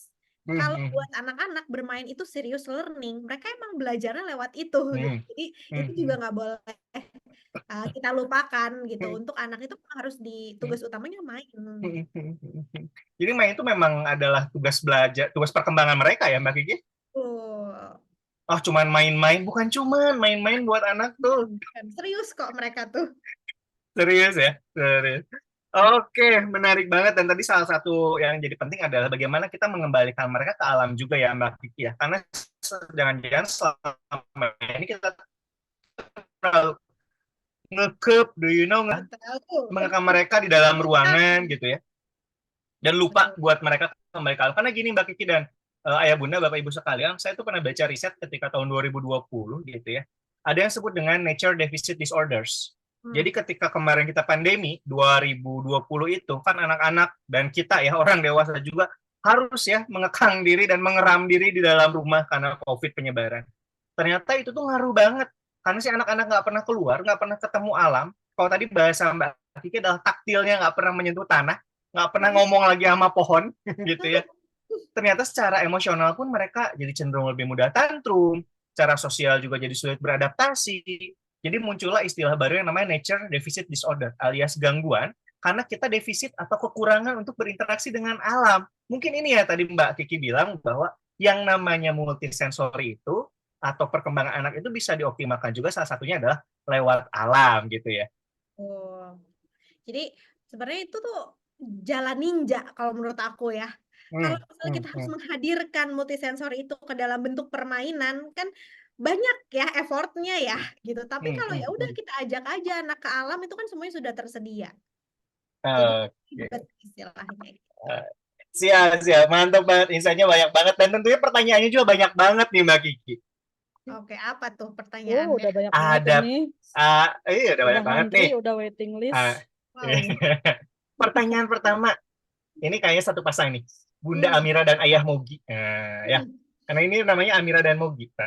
Yeah. Nih, pertama nih, kegiatan apa aja nih Mbak Kiki yang bisa ngedukung keseimbangan anak umur 1,5 tahun? Kira-kira nih. Kayak 1,5 tahun kan berarti sudah bisa berjalan ya. Yang untuk melatih keseimbangannya itu coba diayun-ayun dulu gitu. Karena kan kalau keseimbangan tuh berkaitan sama apa cairan yang ada di sini ya, yang ada Ya, di betul. belakang Telinga. telinga kita. Nah. Gitu. Jadi itu tuh harus itu dulu yang dilatih. Jangan langsung tiba-tiba disuruh parkur gitu ya. Coba dulu diayun-ayun gitu. Jadi dia bisa merasakan getaran, merasakan perpindahan posisi gitu ya, merasakan kayak goyang-goyang gitu ya, itu juga melatih keseimbangan. Mobil, anak-anak yang vestibularnya belum oke itu suka mabokan kalau naik mobil. Terus setelah itu kita coba nih gitu. Oh, dia suka balance bike misalnya, udah bisa nih balance bike tuh bisa dicoba juga. Balance bike itu bisa jadi salah satu cara tuh dia untuk coba latih keseimbangannya dia itu kan apa namanya dia harus ada agility-nya gitu. Terus berikutnya berjalan di titian. Nah, kalau misalnya nggak punya titian, bisa pakai trotoar gitu. Jadi coba tuh yang hitam, putih, dia jalannya, jadi kakinya itu ada di, jadi ini kan tumit ya, jadi ini kaki depannya dia tuh nempel di tumit gitu. Atau misalnya belum berani gitu, belum oke nih keseimbangannya, udah kita pasangin lakban di lantai, tapi dia harus jalan seperti itu, tumit ke kaki, tapi tetap ada di lakban tersebut. Gitu. Atau garis-garis lantai juga bisa tuh kan ya, ada kotak-kotak gitu kan ya. Garis-garis lantai juga boleh. Oke, siap. Enggak, aku tuh jadi kepikiran, oh ternyata bener ya dulu zaman kita kecil tuh nggak ada gadget, nggak ada apa. Jadi hal itu tuh belajar dengan sendirinya kayak aku misalnya belajar di titian-titian apa tuh dekat jalan trotoar atau apa gitu. Ini jalan sendiri aja kayak gitu, tapi ternyata ngelatih juga ya keseimbangan tuh. Itu melatih keseimbangan. Oke, siap begitu. Kak Mira dan Kak Mogi, berikutnya ini mungkin dari Kak Fahmi, dari Ayah Fahmi ya. Kalau hujan-hujanan baiknya gimana nih Mbak Kiki? Umur 2 tahun nggak apa-apa. Biasanya harus berapa lama nih hujan-hujanan? Kalau ditanya itu anaknya pasti selama-lamanya ya kalau anak. Selama hujan. Sebelum raat hujannya masih pengen gitu. Tapi sebenarnya untuk anak 2 tahun boleh atau tidak tergantung kekebalan tubuhnya dia ya. Kita harus pertimbangkan itu karena kan tiap anak beda. Tapi umur 2 tahun sudah boleh atau tidak? Boleh gitu. Terus juga kalau misalnya kitanya belum tega, jangan dulu deh gitu. Coba aja, dia tetap hujan-hujanan tapi pakein jas hujan. Jadi tetap dapat sensasinya gitu ketika air turun meskipun tidak langsung ke kulitnya dia, tapi kan ada suaranya gitu ya dan lain sebagainya gitu.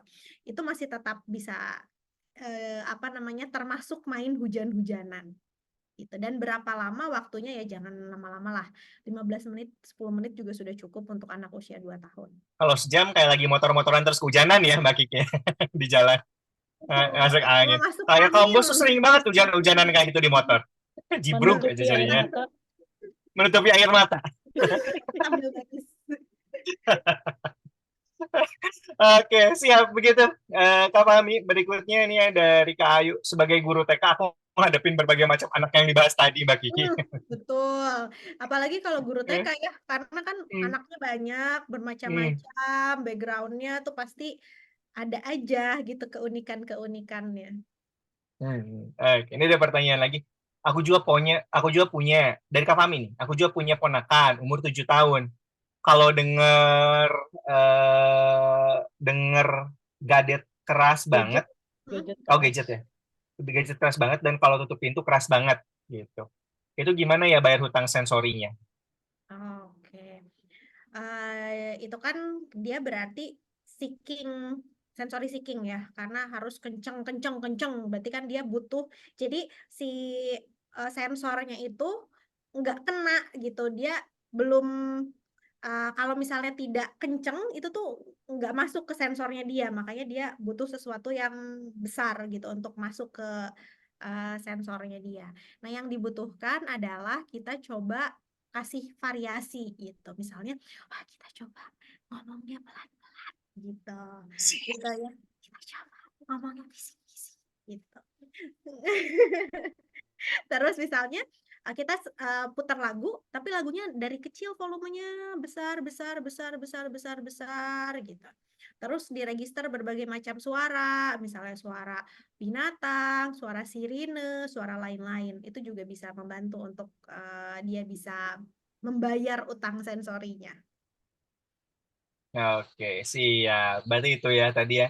Lewat variasi-variasi kayak gitu. Ternyata banyak juga keseruan-keseruannya Kak Kiki ya. Jadi kayak tadi dari kecil ke besar gitu ya. Main bisik-bisik, ngomong teriak-teriak, itu bisa ngebantu juga ya buat terbiasa dengan berbagai macam suara ya. Sehingga sensornya itu lebih adaptif gitu. Betul, betul. Oke, siap, siap, siap. Ini ada lagi Mbak Kiki dari Bunda Alfati. Kalau teman mainnya anak nakal, apakah boleh dilarang main sama anak tersebut? Anak nakal tuh anak yang seperti apa ya? Gitu saya nggak Hmm, kebayang sebenarnya anak nakal itu seperti apa. Bisa jadi anak yang aktif, mungkinnya gerosak-gerusuk gitu, atau mungkin dari kata-kata ada yang kata-katanya berbeda dengan kita gitu ya. Mungkin kata-katanya lebih kata-kata yang kita larang terus dia ucapkan, atau ada anak yang suka rebut-rebut gitu. Jadi banyak sekali variasi dari prejudis gitu ya atau stereotip yang kita sebut dengan anak nakal itu. Jadi itu juga sebenarnya harus dicoba didefinisikan dulu agar kita bisa lebih mudah gitu untuk tahu bagaimana cara solusinya. Tapi kalau ternyata balik lagi, kalau anak usia dini itu si rambu-rambu utamanya adalah keselamatan aja ya. Keselamatan diri dia sendiri atau keselamatan orang lain. Kalau itu sudah ada potensial untuk mencelakakan, nggak apa-apa banget kalau kita putus hubungan gitu ya, di cut off aja gitu boleh, kalau mau di cut off gitu, nggak ditemenin lagi nggak apa-apa. Di Tapi blok kalau WA-nya. misalnya di blok WA-nya boleh gitu. Tapi kalau misalnya nggak apa-apa sih dia nggak nyelakain gitu, tapi misalnya bahasanya aja nih gitu, anak aku jadi bahasanya bahasa-bahasa orang dewasa, atau jadi terpengaruh nih nonton atau denger-denger lagu-lagu orang dewasa yang belum usianya gitu, aku terganggu banget. Nah, itu boleh kita netralisir di rumah gitu. Kalau misalnya tidak ada pilihan lain selain bermain dengan anak itu. Selama ada pilihan lain, kita boleh selang-seling gitu ya. Jadi apa namanya, intensitasnya tidak terlalu intens gitu dengan anak. Mungkin kalau di anak-anak musim nggak sih? Kan kalau di kita kan musimnya teman toksik gitu. Oh, teman toksik. Tapi, Toksik nih anaknya. kalau misalnya di kita kan toksikan itu kadang-kadang emang traits ya. Kalau anak-anak mungkin karena ketidaktahuan sih gitu. Jadi Ya nggak ada kan, ya kalau anak nakal itu gara-gara anaknya itu toksik gitu ya. betul kan, Si kasihan anak-anak juga. gitu, mereka mungkin juga belum banyak makan asam garam ya, Hmm, itu yang hmm, hanya mereka tahu gitu. hmm. Jadi alangkah baiknya juga judgement-judgement seperti itu juga kita kurangi ya. Karena ya boleh jadi respon anak terhadap sebuah realitas yang mereka alami juga atas dasar informasi dan pengalaman yang mereka punya kan ya Mbak Kiki ya. Yang boleh Betul. jadi ya kita nggak tahu. Mungkin sebegitunya pemahaman mereka tuh cuma dalam batas itu, dalam tanda kutip ya. Cuma mereka nggak tahu tentang do and dance-nya, mana yang boleh, mana yang enggak, mana yang dewasa, mana yang bukan Betul. mungkin ya. Informasi itu nggak mereka dapetin kali ya. Dan kadang ekspektasi kita terlalu tinggi ya, Hmm, gitu, hmm, sama hmm, hmm, anak-anak, hmm, gitu. hmm, hmm, Anaknya udah hmm. bisa ngomong dengan lancar, ekspektasi kita jadi mereka bisa ngerti gitu apa yang kita omongin. Padahal mereka bisa ngomong dengan lancar, tapi reseptifnya mungkin belum sampai gitu ya, Hmm, hmm, hmm, kemampuan hmm. analisis dan lain-lain gitu. Kadang-kadang ya itu juga, kenapa anak aku tuh nggak ngerti-ngerti gitu. Coba ini tuh masalah apa ya gitu. Hmm, Apa hmm. namanya, instruksinya diberikan dengan cara apa ya gitu. Kadang-kadang itu juga bisa jadi introspeksi kita ya. Ayolah Kak, kamu tuh udah masuk SD dewasa lah sedikit. Wow. Ya, biasa aja gitu, masih merasa Aja begitu loh, kepala gitu. 3 lebih nggak dewasa-dewasa ya. Sedikit sulit gitu untuk berekspektasi demikian. Nah iya, termasuk juga itu ekspektasi dalam proses tumbuh kembang anak ya Mbak Kiki ya. Itu yang penting juga kita kelola ya. Betul gitu, karena ya coba dong, kamu tuh harus mengerti gitu, kamu tuh harus tahu kamu tuh mau jadi apa. Jadi apa tuh kan sulit ya. Kadang Ayo dong, kamu harus udah bisa nyari nafkah gitu. wow, Kerja dong gitu. kerja Lihat anak tetangga gitu. Iya. Ya, kadang-kadang ekspektasi-ekspektasi seperti itu tuh sebenarnya belum sesuai dengan usianya gitu. Kita maunya anak kita tuh udah bisa nih tahu ke depannya nextnya dia mau jadi apa dan bisa mengelola itu gitu. Kalau dia mau jadi dokter ya udah belajarnya lebih baik. Ya dia cuman taunya aku pengen jadi dokter, tapi aku mau main. Mereka taunya gitu istilahnya gitu ya. Jadi itu juga harus kita pahami. Dan ini juga sebenarnya ya sering terjadi dan jadi PR kita bersama ya. Ketika ada yang konseling tuh kita harus mencoba untuk disamain nih ekspektasinya sama kemampuan anak gitu. Nah, itu ya. Jadi kita sebagai orang tua pun perlu paham ya kapasitas anak dalam konteks perkembangan itu seperti apa sehingga kita bisa mengelola ekspektasi kita juga ya Mbak Kiki ya. Betul, betul, betul. Nah, oke, siap, mantap. Selanjutnya ini ada dari Kak Puji. Mbak izin bertanya, di usia berapa idealnya untuk anak tes Tivin? Thank you, terima kasih. Oke, tes Stephen tuh tes ini ya, sidik Sidik jari. jari. Mohon maaf sekali, saya bukan penganut Stephen. Ini kan memang masih bukan apa ya, maksudnya banyak orang yang Debatable ya. gitu ya, sesuatu yang masih debatable gitu. Kalau saya pribadi, saya penganut kalau misalnya memang mau perlu dites, tes kecerdasan ya kita tes dengan tes yang formal gitu. Eh, dan sebenarnya kenapa saya juga bukan penganut itu karena saya tidak mempelajari itu ya gitu, jadi tidak mempelajari si Stephen, mungkin jadi saya juga tidak bisa bicara banyak tentang hal itu gitu. Jadi kalaupun memang dibutuhkan sesuatu gitu ya, kita coba tesnya yang formal, misalnya tes IQ. Oke, ayo kita tes IQ misalnya gitu. Tes minat bakat, ayo kita coba tes minat bakat, tapi memang tes minat bakat formal itu baru bisa dimulai dari usia 15 tahun. Kenapa? Kadang-kadang orang tua suka gitu ya, anaknya baru 2 tahun, Mbak saya mau tes minat bakat gitu. Oke, gitu ya. Sebenarnya minat bakat itu kan kenapa kita sarankannya untuk dimulai 15 tahun, karena di usia itu akan cenderung lebih menetap. Kalau anaknya baru usianya masih muda, hari ini dia suka basket, besoknya bisa dia suka parkour gitu. Itu masih sangat mudah sekali berubah dan jadinya kita harus tes berulang gitu ya.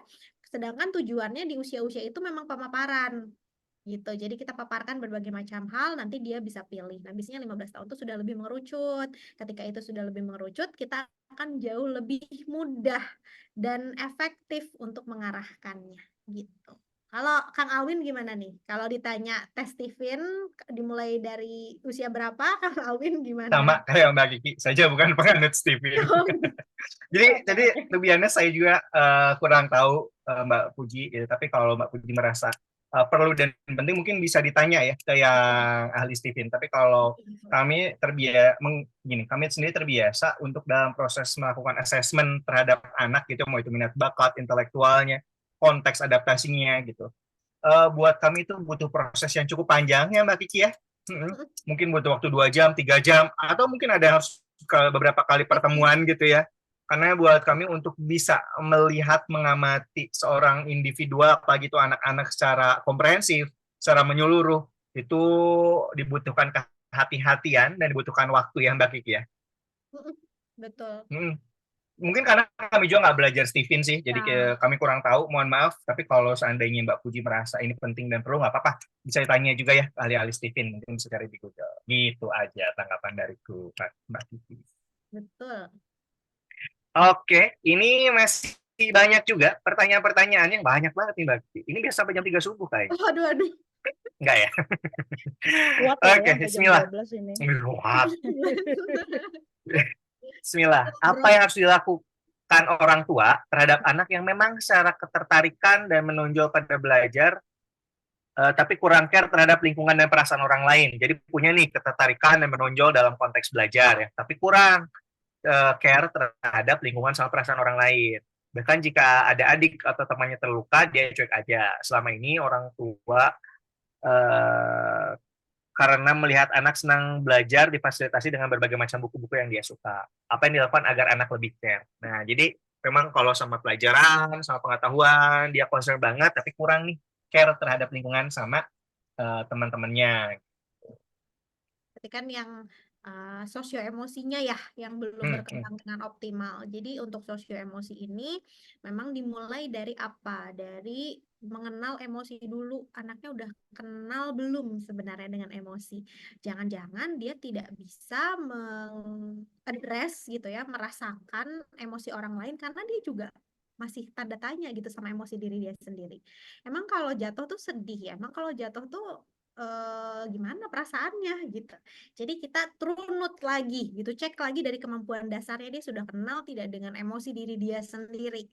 Dia sudah bisa belum menyebutkan labeling emosinya gitu. Dia sudah bisa belum gimana cara dia meregulate emosinya gitu ya sebelum dia mau merasakan emosi orang lain. Jadi harus diri dia sendiri dulu yang kita cek. Lalu udah oke kok yang itu gitu. Oke, jadi berarti dia suka baca kan? Coba kita cari bacaan-bacaan yang mengarah ke situ. Yang ada nilai moralnya berkaitan dengan gimana ya kalau kita menempatkan diri kita di posisi orang lain. Atau buka diskusi lebih banyak sama anaknya. Karena anaknya pintar, kemampuan kognitifnya pasti mumpuni ya gitu. Jadi kita bisa banyak diskusi. Oke, kita udah baca satu cerita. Menurut kakak ini tuh ceritanya gimana ya? Menurut kakak, kenapa ya pemeran utamanya kok sedih gitu ya? Itu aja diskusi lebih banyak gitu. Jadi meskipun mungkin dia belum apa namanya terlatih ya untuk praktek, tapi kita bekelin dulu aja dengan secara kognitif karena kita memanfaatkan kemampuan kognitif dia yang bagus ya gitu. Jadi kasih bekal dulu secara kognitif, setelah kognitifnya oke, baru kita lepaskan dia untuk berlatih gitu. Berarti diperbanyak paparan sosialisasinya juga dengan berbagai macam jenis orang gitu ya dan jenis lingkungan. I see. Jadi tadi ya, kalau keunggulan yang tadi di area kognitif ya udah manfaatkan keunggulan tersebut untuk lebih banyak diskusi terkait dengan kondisi-kondisi sosio-emosional gitu ya, Mbak Kiki ya. Oke. Oh ini ada lanjutannya ternyata tadi dari Kak Fahmi. Iya bener anak nakal. Gimana kalau mereka suka ngehasut supaya anak saya dikucilkan misalkan? Apa yang kita beri tanggapan kepada anak? Ini tadi yang ngomongin. Oke, sebenarnya sedih ya gitu anak kita dikucilkan gak diajak main, jangan diajak main itu gitu. Yang bisa kita lakukan adalah berikan penguatan. Kalau misalnya kamu nggak diajak main sama temen, misalnya gitu ya, udah nggak apa-apa. Pilihan pertama adalah yaudah bisa main di rumah, misal sama mama papa atau sama ade, atau misalnya kita cari yuk teman yang lain, atau misalnya kita bisa cari jembatan gitu biasanya. Oh, aku punya mainan ini, mau main bareng nggak? Tetap dia tawarkan itu sama teman-temannya. Atau misalnya kita juga jadi ngajarin dia berbagi gitu. Misalnya coba bagi-bagi yuk sama semua teman-teman kamu gitu. Biar orang-orang lain juga melihat kualitas anak kita gitu. Jadi meskipun satu teman ini ngehasut gitu, tapi yang teman-teman yang lain kan ngelihat ya kualitas anak kita. Anak kita tuh misalnya bisa menempatkan diri gitu, bisa berbagi, baik dan lain sebagainya. Oke, siap. Thank you. Ini ada lagi dari Mbak Ayu. Aku punya siswa laki-laki usia 5 tahun. Hiperaktif, caper, berantem mulu sama temennya. Setelah ditelusuri, karena tidak pernah bersosialisasi dengan teman sebaya. Ketika disarankan untuk perbanyak sosialisasi, tapi ortunya nolak karena katanya di lingkungan rumah jarang ada anak laki-laki sebaya. Sebagai gurunya aku harus apa? Sulit ya gitu. Sebenarnya yang paling ideal kan orang tua tuh harus cari di mana nih lingkungannya. Kalau di lingkungan rumah tidak memungkinkan, ya udah kita gimana dong, playdate kah gitu, ke klub-klub yang ada kumpulan anak-anak kah gitu atau gimana gitu. Tapi kalau misalnya orang tuanya tidak bisa memfasilitasi itu, di sekolah bisa kita fasilitasi dengan apa? Yang pertama adalah coba ada peer buddy biasanya gitu. Kita cari nih satu teman laki-laki juga yang dia sudah lebih dewasa dan kemampuan untuk pengelolaan emosinya sudah lebih mumpuni gitu ya. Bisa dipasangin sama anak ini gitu. Jadi anak ini tuh bisa lihat ya, oh temennya gini ya gitu.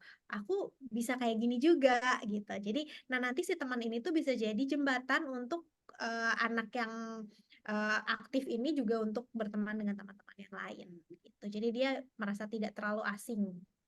Nah, berkaitan dengan perilaku-perilakunya, misalnya jadi berantem, nah itu berarti fungsi kita untuk koreksi ya. Misalnya, oh dia berantem, kenapa? Berebut, oh kita giliran yuk gitu. Dan diingatkan kembali dengan aturan dan lain sebagainya. Jadi memang menjadi guru, jadi orang tua tuh ada tantangan tersendiri ya Mbak Kiki ya. Betul, betul, betul, betul. Dan Oke. pastinya tidak mudah. Ya. Tuh. Nih, Mbak Kiki ada lagi. Anakku 15 bulan, belum berdiri mandiri, tapi sudah mau berjalan, berpegangan ke sana kemari. Apa masih oke? Stimulasi apa yang harus dilakukan? Biasanya kan jalan itu 15 sampai 18 bulan ya. Jadi kalau misalnya sudah mau berdiri, coba biasanya tuh kita cek dulu nih kekuatannya sudah oke belum. Kalau misalnya dia berdiri tapi ada topangan, misalnya kita kasih mainan di atas meja, terus minta dia berdiri di atas meja itu. Kira-kira bisa berapa detik? Kalau sudah agak itu latihan untuk memperkuat dulu otot-otot kakinya untuk dia topang. Nanti kalau itu sudah kuat, coba kita kasih kanan kiri itu banyak benda-benda, misalnya meja, kursi. Jadi dia bisa hop ke sini jalan, hop ke sini jalan, hop ke sini jalan gitu. Itu juga bisa jadi hal yang dilakukan orang tua gitu. Selain ya kalau mau dititah juga boleh ya, dipegangin gitu. Itu juga boleh. Tapi harus dicek dari situ dulu kekuatan otot kakinya sudah kuat atau belum. Kalau ternyata otot kakinya juga belum kuat nih gitu. Buat dari duduk ke berdiri aja belum oke gitu. Jadi kita latih dulu duduk ke berdirinya. Jadi bisa di pull to sit ya. Jadi anaknya tiduran, terus kita tarik untuk duduk, terus kita bisa bantu tarik sedikit untuk dia berdiri. Oke, siap. Mantap sekali, Mbak Kiki. Kayaknya ini nantilah. Mungkin kita juga akan ada aktivitas-aktivitas kayak gitu ya Mbak Kiki ya, buat ngebantu pertumbuhan sensori motorik anak sampai pertumbuhan sosio-emosionalnya. Siap, Ini siap. masih ada pertanyaan dari Mbak Dewi. Permainan apa nih Kak yang cocok untuk anak 2 tahun berlatih sensori supaya indera ketujuh dan ke-8-nya optimal? Saya udah indera ketujuh dan indera ke-8 ya, nggak lagi indera ke-6. Nah, udah kalah tuh orang yang punya indera keenam. Kegiatan apa? Sebenarnya ya kegiatan bermain di alam karena semuanya sudah tersedia ya gitu. Tapi kalau misalnya oh di alam masih belum bisa nih, yang ada di rumah ya manfaatkan yang ada. Misalnya ada tepung gitu ya, ya udah misalnya tepung pakai untuk taktil gitu. Terus misalnya tepungnya dimasukkan ke dalam balon, terus balonnya dilempar, anaknya harus lari ambil itu gitu. Pokoknya di mix and match dengan kegiatan bergerak. Oke, siap. Untuk detail lanjutannya nanti mungkin akan Nanti ya. ada sesi khusus ya, Oh, Mbak Kiki gitu. ya, tentang aktivitas-aktivitas ini. Gitu. Ini ada 2 pertanyaan lagi, Mbak Kiki. Pertama, Kak, anak saya usia 4 tahun nih. Kalau lagi bermain dengan teman sebaya atau dengan teman yang lebih tua atau lebih muda, selalu mengalah. Saya takut malah jadi korban bully nantinya. Gimana cara untuk merubahnya ya, Kak? Apa yang kita sampaikan sama anak, kita harus coba jadi evaluasi ya, apa yang sering kita komunikasikan nih sama anak sampai anak kita tuh lebih banyak ngalah. Itu apakah, "Ah, kamu harus berbagi, kamu harus berbagi, kamu harus berbagi," gitu. Kalau kamu harus berbagi, kamu harus berbagi. Jadi kan dia mikirnya, "Oh iya, ya udah gitu buat orang lain dulu, orang lain dulu, orang lain dulu," gitu. Jadi sebenarnya yang akan lebih oke adalah apalagi ketika anak itu berbagi mainan ya. Biasanya aku tuh selalu menyampaikan gitu. Kalau misalnya dia lagi nggak mau berbagi dengan mainan yang kesayangannya dia, itu tuh nggak apa-apa. Itu tuh justru bagus. Gitu. Misalnya, aku nggak mau berbagi ini gitu karena sedang mengembangkan kepemilikan ya. Oke, nggak apa-apa, bagus gitu ya. Tapi apa yang boleh dibagi? Kalau yang itu nggak boleh, yang mana yang boleh dibagi sama temannya? Gitu. Jadi dia tetap bisa mempertahankan apa yang dia miliki, apa yang dia sayangi gitu, tapi dia juga tetap bisa berbagi sama yang lain. Gitu. Jadi itu juga harus dikomunikasikan sama anak. Oke. Quotes-nya bagus tuh. Mempertahankan apa yang dimiliki, tapi tetap bisa berbagi gitu ya. Apa dulu nih konteksnya? Dalam apapun dalam kehidupan. Oh, oke, oke, oke. Siap, Iya siap. kan? Oke. Lanjutnya terakhir pertanyaannya Mbak Kiki. Usia berapa baiknya kita bisa mengarahkan anak sesuai cita-cita anak, Kak? Biasanya sih dimulai dari 15 tahun ya. Balik lagi tadi karena ketika 15 tahun minatnya itu akan cenderung lebih menetap. Terus kemampuan perencanaan juga kan sedang berkembang ya. Jadi dia tidak harus kita yang merencanakan, tapi perencanaan itu juga bisa datang dari si anak. Itu kita tinggal memberikan relnya. Kamu bikin goals begini caranya gitu. Lalu cara mencapainya begini bisa kita dampingi, itu akan jauh lebih mudah untuk mengarahkannya. Oke, sip. Mantap sekali. Boleh kasih aplaus virtual lagi buat Kak Kiki? Kita kasih aplaus virtual. Oke. Luar biasa sekali, Kak Kiki. Ayah, Bunda, Akang Teteh, Bapak Ibu, karena waktu kita juga sangat terbatas, nggak kerasa udah jam 9, dikira masih jam 6 sore, Mbak Kiki ini tuh. Mulainya juga setengah berapa? Setengah 7. Ya mulai dari setengah 8 ya gitu. Setengah Setengah 6. 8. Sepertinya kita harus segera mengakhiri pertemuan kita. Tapi jangan khawatir, Ayah, Ibu, kakak gitu ya, Mbak, Teteh, dan lain semuanya. Karena nanti ini bukan pertemuan terakhir kita, yang tentunya nanti kita bakal ada nih pertemuan-pertemuan lainnya. Dan tentunya gini, Ayah Bunda, kita tuh Motorik Kids Club ini, kita tuh concern banget sama yang namanya aktivitas di lingkungan alam. Kenapa? Karena kan kita tadi udah diskusi ya sama Mbak Kiki, kita diskusi sama berbagai macam guru-guru kami, bahwa salah satu hal yang terpenting gitu ya, buat ngebantu proses tumbuh kembang anak dan optimalisasinya adalah ketika kita menempatkan dan mengembalikan anak ke kondisi yang paling natural dan defaultnya kita sebagai manusia adalah alam gitu. Jadi insya Allah nih kedepannya kalau di minggu kemarin kita udah ada aktivitas hiking di Tahura gitu ya. Insya Allah nih mulai bulan Januari dan seterusnya kita akan ada berbagai macam aktivitas lainnya yang tentunya akan mengajak anak untuk kembali ke alam di mana aktivitasnya itu membantu anak-anak untuk menumbuhkan optimalisasi tumbuh kembang anak gitu. Dan tentunya itu 8 indera ya. Kalau indera ke-9 mungkin udah gaib-gaib sekarang ya. Udah jadi IndiHome kalau kata Kambos tadi. Kalau indera ke-9. Indera pertama sampai indera ke-8. Dan tentunya itu mudah-mudahan ngebantu tumbuh kembang anak itu semakin optimal, baik dari sisi motorik, dari sisi kognitif, dari sosial, dan juga emosionalnya. Jadi insya Allah nanti kita akan ada aktivitas-aktivitas di alam. Ayah Bunda silakan ikutin aja terus Instagram dari Motorik Club, dan nanti juga kalau Ayah Bunda berada di dalam ini nih grup-grup WhatsApp, nanti kita juga akan informasikan gitu. Kak Kiki, Mbak Kiki boleh ada closing statement dulu?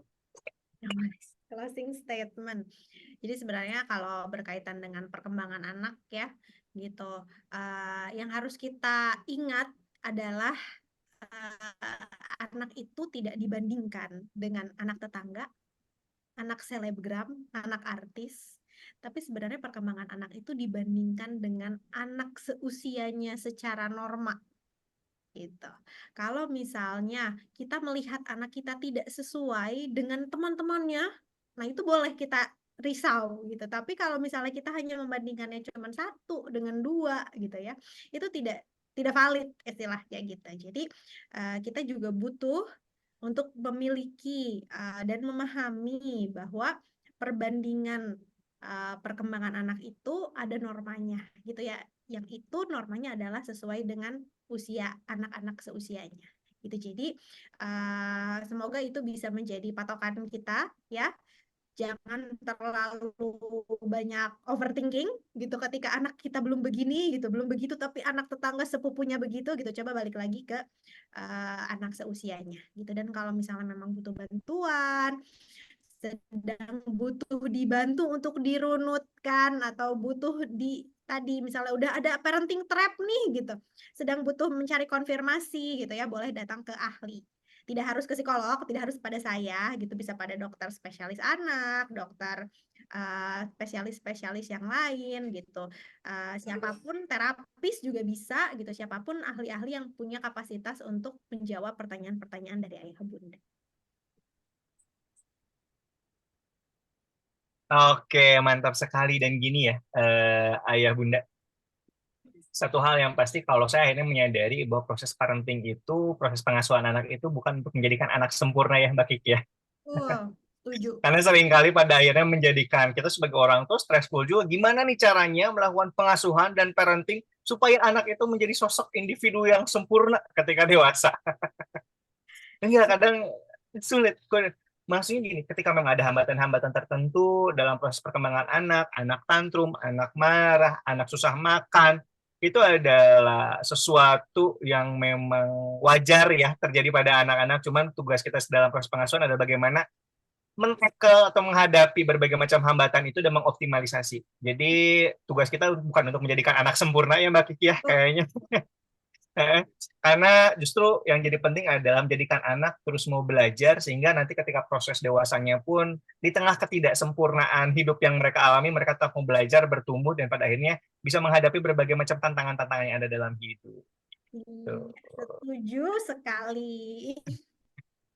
Dan tentunya nanti insya Allah ke depannya kita juga akan mengadakan nih kelas-kelas parenting atau workshop-workshop parenting lainnya gitu, khususnya nih gimana sih cara mengelola stres pengasuhan gitu ya, berdamai dengan kondisi-kondisi yang tidak sesuai dengan ekspektasi dalam proses pengasuhan dan lain sebagainya. Nah jadi buat orang tuanya ada, nanti kita akan bikin kelas-kelas khusus, dan tentunya buat anaknya juga nggak kalah menarik, kita akan insya Allah ada terus nih gitu loh kegiatan-kegiatan, khususnya kegiatan di alam. Jadi ayah bunda silahkan pantengin terus Instagram dari Motorix Club, dan tentunya juga pantengin terus di grup WhatsApp nih gitu aktivitas-aktivitas lainnya yang nanti bakal kita adakan. Mudah-mudahan dengan demikian kita bisa nih ngebantu tumbuh kembang si anak nih, anak-anak kecil ini gitu ya, yang sampai besar tuh bisa makin optimal gitu, dari kecil sampai nanti gede gitu.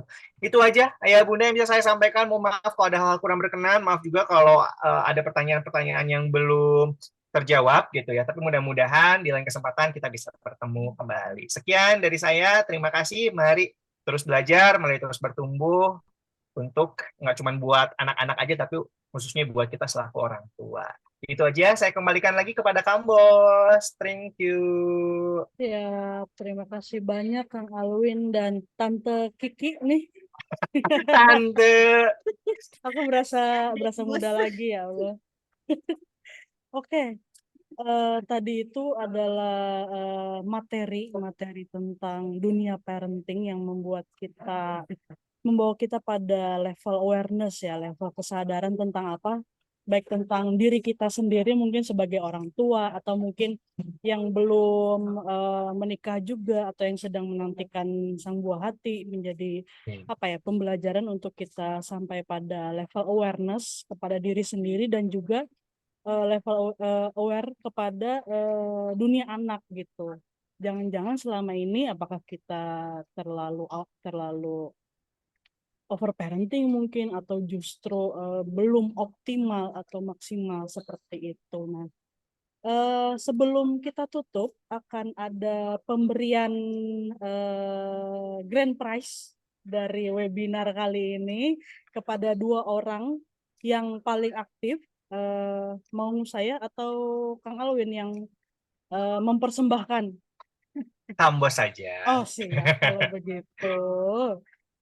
Baiklah, untuk penerima grand prize pertama itu diberikan kepada jeng jeng jeng jeng jeng jeng Jeng jeng jeng jeng kepada jeng. Kak Fahmi Iznia. Ya, Kak Terima Fahmi. kasih. Selamat kepada Kak Fahmi. Selamat. Lalu yang kedua itu kepada jeng jeng jeng jeng jeng jeng Bunda Al-Fatih. Oke, itu tadi dua kakak-kakak yang beruntung mendapatkan voucher diskon 50% untuk kegiatan Motorik Kids selanjutnya. Nanti bisa menghubungi nomor admin Motorik Kids atau mungkin DM Instagram Motorik Kids. Oke, terima kasih sekali lagi kepada ayah bunda, akang teteh, bapak ibu, kakak-kakak sekalian yang sudah berhadir menyediakan waktunya untuk kami bersamai belajar dan juga tentu saja kita juga banyak belajar ya Kak Kiki dan juga Kang Alwin dari pengalaman teman-teman semua. Semoga kita bisa bertemu lagi di kegiatan Motorik Kids selanjutnya. Dan ya hal yang nggak penting, gini satu lagi, foto bareng itu satu hal yang penting banget. Hampir aja, itu agenda paling penting ya dalam setiap webinar.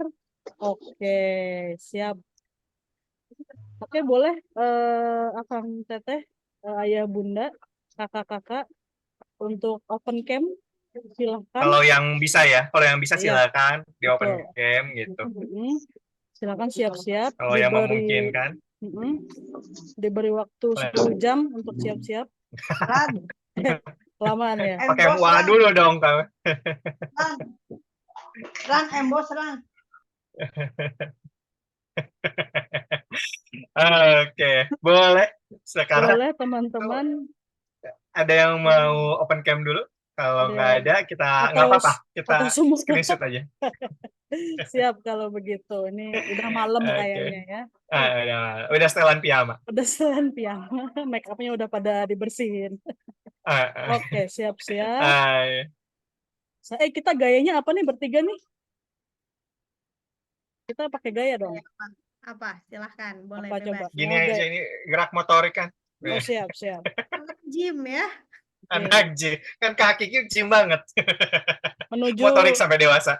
Menuju anak Indonesia sehat dan Iya, kuat. Asik. kuat ya, asik. 1, Tolong kamus. 2, 3. Tahan. Oke, sekarang slide kedua, guys. Oke. Pertahankan posenya ya. 1, 2, 3. Tahan. Oke, mantap.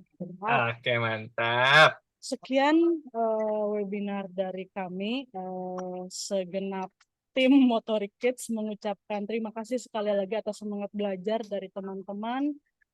Semoga kita bisa dipertemukan kembali. Semoga ilmunya bisa menjadi insight bagi teman-teman semua. Kami pamit undur diri. Assalamualaikum warahmatullahi wabarakatuh. Selamat malam. Selamat istirahat dan selamat berlibur. Terima kasih Ayah Bunda. Selamat istirahat semua. Selamat tahun Sampai baru. ketemu lagi. Selamat tahun baru. Terima kasih. Terima kasih Kak. Selamat malam. Terima kasih. Selamat malam. Silakan, boleh langsung live dari Zoom. Terima kasih juga Kak Jehan atas kehadirannya. Terima kasih. Terima kasih semua. Sayon. Biasanya di TK gitu. Sayonara. Sayon. Harusnya tadi diputar ya. Iya, Sampai berjumpa. Berjumpa pulang. Gitu bukan sih? Iya betul. Buat Gitu ya? apa susah? Buat apa susah? Susah itu tak ada gunanya. Sekali lagi. Yuk. Yuk. Ya, kan yang sisanya bisa dibantu. Iya. Dimasukkan ke group. Oke. Alhamdulillah, guys. Alhamdulillah. Gimana Nah, recording matiin dulu. Mana ya? Kok nggak ada sih? Halo Mama Ambo sama Ani. Parah bisa. Bos. Halo Astagfirullah. Bu, salam kenal. Aku teman Hai. Bos. Mana sih? Oh, Lida bagus ya Tante ya. MC-nya. Bagus, wah parah. Astagfirullahaladzim. Dadah. Lida bagus ya Tante ya. Assalamualaikum, Mama. bagus. Dadah. Dayat. Dayat. Dadah. Belum dadah. Bos, kita evaluasi dulu bentar. Iya, dadah Mama. Assalamualaikum, selamat malam. Masih recording. Kita blok. Parah. Ya. Parah. Bos, stop dulu recordingnya. Oh iya benar.